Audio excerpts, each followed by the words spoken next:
The Absolute at Large by Karel Čapek. Translated by David Wyllie. Performed by Francis Bass.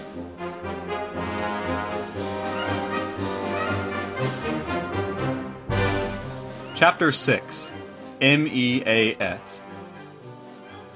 Gentlemen, said President GH Bondy at the meeting of company directors of MEAS that took place on the 20th of February. I can inform you that the first building of our new factory complex in northeast Prague started operation yesterday. The mass production of carburators will begin in the next few days, starting at the rate of 18 per day. By April, we expect to be producing 65 carburators per day, and by the end of July it will be 200. 50 kilometers of our own railway line have been laid down. Its main function will be to bring in coal, and 12 steam boilers are currently being assembled. Construction of a new housing estate for our workers is underway. 12 steam boilers? Asked Dr. Hubke warily, the leader of the opposition. Yes, 12 for the time being, President Bondy confirmed. Seems odd, Dr. Hubke thought. What is odd about 12 steam boilers? Asked Mr. Bondy. For a manufacturing plant of this size, of course, several voices were heard saying. Dr. Hubke smiled sarcastically. And what are these 50 kilometers of railway track for? For the supply of coal and materials. Once in full operation, we expect to use 8 wagon loads of coal per day. I'm afraid I don't quite see what objection Dr. Hubke has to a supply of coal. This is my objection, said Dr. Hubke, standing up from his chair and raising his voice. I find the whole thing highly suspicious. Yes, gentlemen, extremely suspicious. The president of our firm has compelled us to build a factory making carburators. Carburators, he assures us, are the sole energy of the future. Carburators, he tells us quite explicitly, can generate 1,000 horsepower from 1 bucket of coal. And now he tells us about a dozen steam boilers and whole wagon loads of coal to feed them. Gentlemen, please tell me why it is that we can't power our factory on just 1 bucket of coal. Why are we building steam boilers when we can have atomic motors? Gentlemen, if this whole carburetor thing is anything but a cheap swindle, then I don't understand why our president hasn't ordered a new factory run by them. I don't understand that, and no one else ever will either. Why is it that our president has so little faith in these carburetors of his that he's not even willing to use them in our own factories? This, gentlemen, is a terrible advertisement for our carburetors if we can't use them ourselves in their manufacture. I urge you, gentlemen, to ask Mr. Bondy what his reasons are. As for myself, I've already made my decision. That is all I have to say. At which Dr. Hubke resolutely sat back down in his seat and blew his nose in triumph. There was an uneasy silence in the boardroom. Dr. Hubke's accusations had been too clear. President Bondy kept his eyes on his paper and showed nothing on his face. Old Rosenthal began in an attempt to quieten matters. Well, the President has explained all this. Yes, well, gentlemen, explained it he has. Well, in my opinion, yes, in the best sense. Dr. Hubke, he, well, yes, with regard to what we have been told. Mr. Bondy finally raised his eyes. Gentlemen, he began quietly, I have presented you what our engineers have to say about the carburetor, and all of it is encouraging. The matter is, in fact, just as you have been told. The carburetor is not a swindle. We have built 10 prototypes, and all of them are operating perfectly. Here are the reports about them. Carburetor number 1, operating an extraction pump near Sousa, operating continuously for 14 days. Number 2, dredger on the river Vltava, operating extremely well. Number 3, in an experimental laboratory at a technical college. Number 4, damaged in transit. Number 5, powering the lighting in the city of Hradec Králové. That's the 10-kilogram model. Number 6, the 5-kilogram model, is at a mill 30 kilometers west of Prague. Number 7, installed for the central heating in a block of flats. The owner of the building is here with us now, Mr. McCott. Mr. McCott, if you please. The elderly gentleman of this name jumped awake, as if from a dream. Sorry, what was that? We were asking you how your new central heating was doing. Central heating? What central heating? In your new block of flats, said Mr. Bondy patiently. What block of flats? The new one you had built. New block of flats? I haven't got a new block of flats. Yeah, well, Mr. Rosenthal came in. The ones, you had built last year. Me? Asked McCott in surprise. Oh, yes, you're quite right, the ones I had built last year, but, you see, I've already given them away. Bondy looked at him carefully. Who did you give them to, McCott? Mr. McCott blushed slightly. Well, to the poor people, you see. I let some poor people move in there. I became convinced that, well, in short, poor people, you see?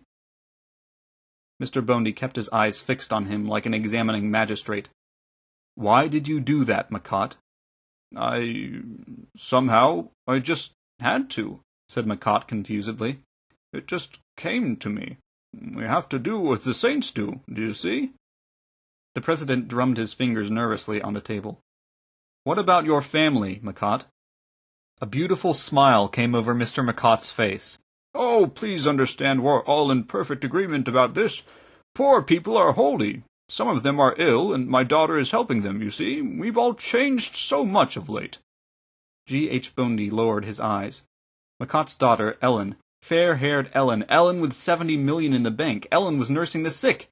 Ellen who could have been, who should have been, who had almost agreed to be Mrs. Bondy. Bondy bit his lips. Fine state of affairs this was.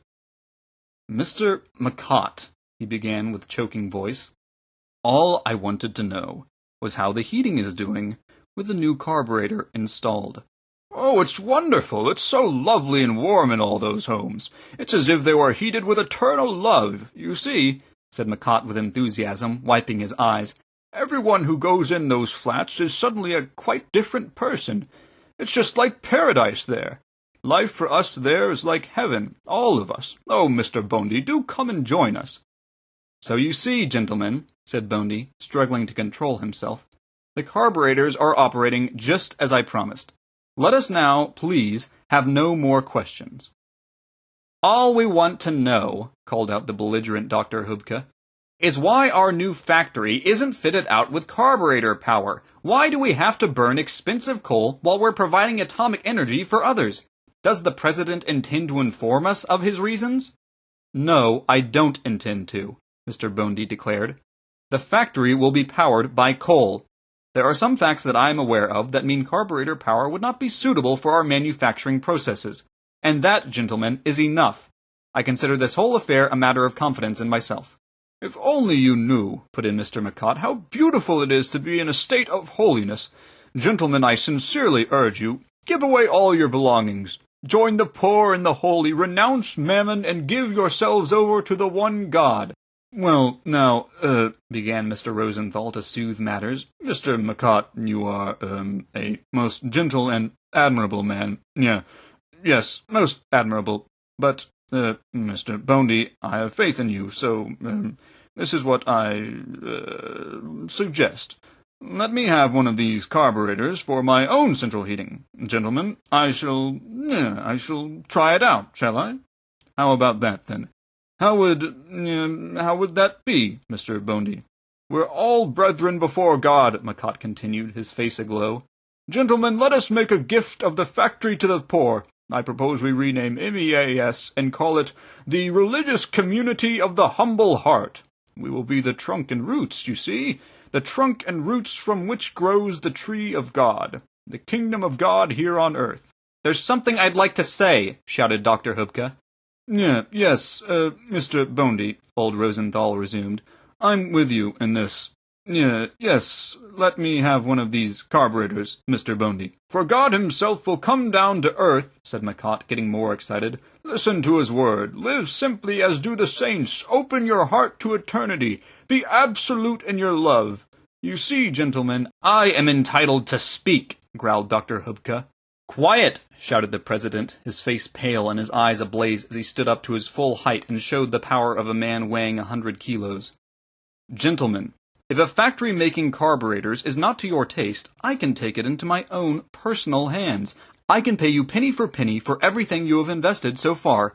I will bring my function here to an end. Gentlemen, that is all I have to say." Dr. Hubka jumped up. "But, gentlemen, I protest! We all protest! Our share in carburetor production is not up for sale. An important product such as this, we won't allow you to bluster us into giving up something as profitable as this. Gentlemen, if you please." Mr. Bondy rang the bell. "My friends," he said sadly, "for the time being, let us leave matters as they stand. I get the impression that our friend Makat is a little unwell. As far as the carburetors are concerned, I can guarantee you dividends of 150%. Now I suggest we bring this board meeting to an end." "And I suggest," announced Dr. Hubka, "that every member of this board receives one of these carburetors, just to try it out, as it were." Bondy looked at all the men sat around him. He pursed his lips, was about to say something, but then he shrugged his shoulders and through gritted teeth said merely, "Very well."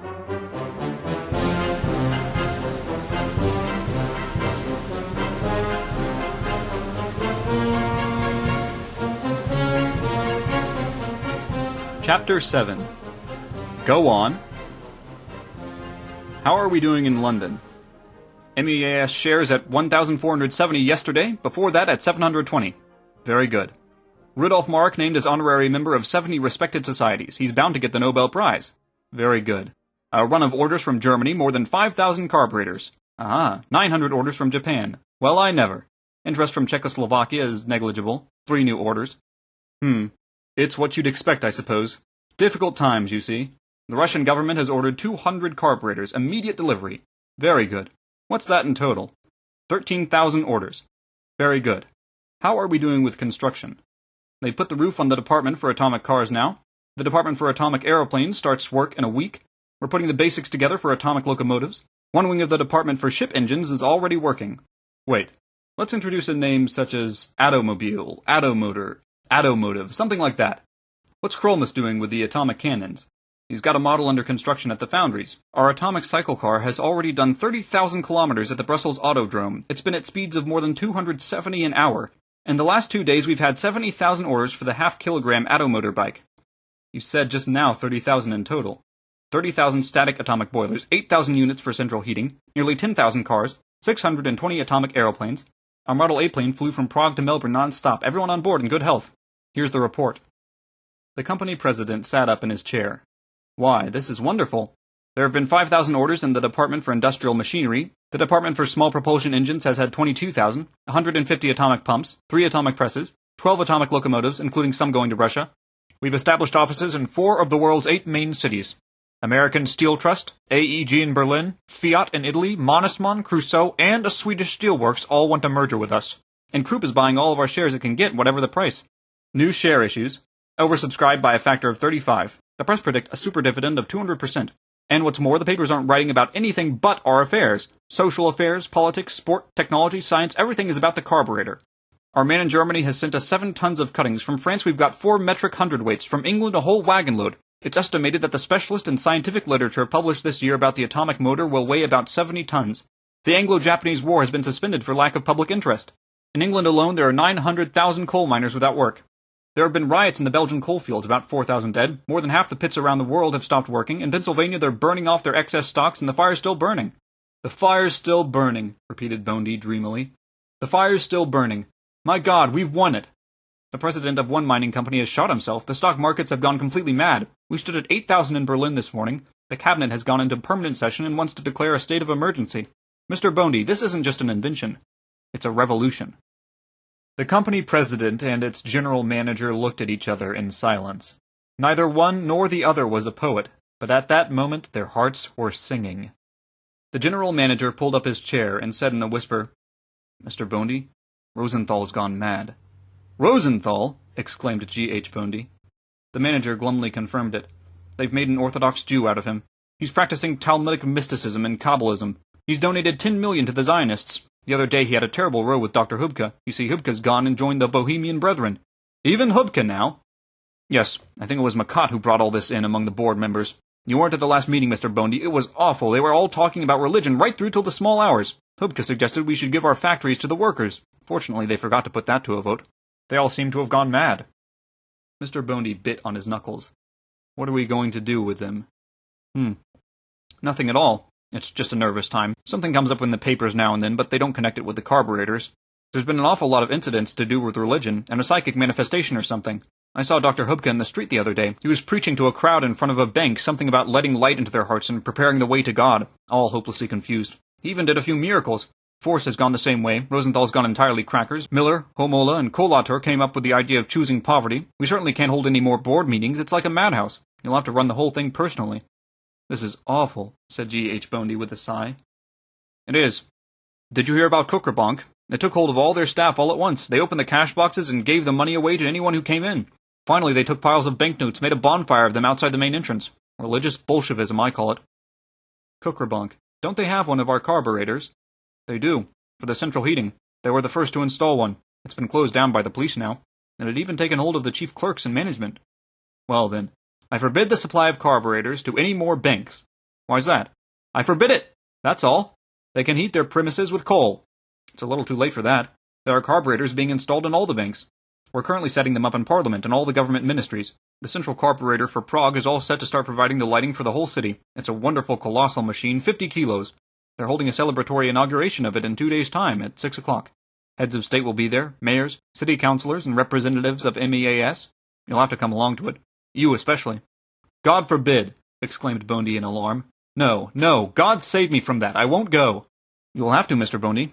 We can't send Rosenthal or Hubka in your place. They've gone raving mad. If they gave a speech, it would be horrifying. It's a matter of the company's honor. The mayor of Prague has prepared a speech in praise of what we do. Representatives of foreign states and foreign press will be there. A great celebration. As soon as the lights come on in the streets, a military band will start up and play fanfares and entrades for everyone.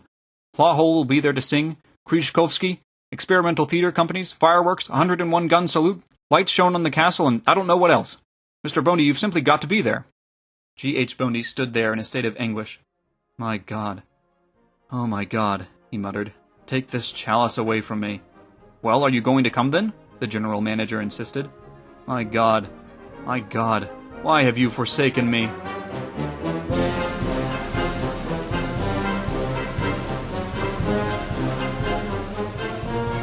This recording is under a Creative Commons Attribution Non-Commercial Share-alike license. Music was composed by John Philip Sousa and performed by the United States Marine Band. The book was written by Karel Čapek, translated by David Wyllie, and performed by Francis Bass.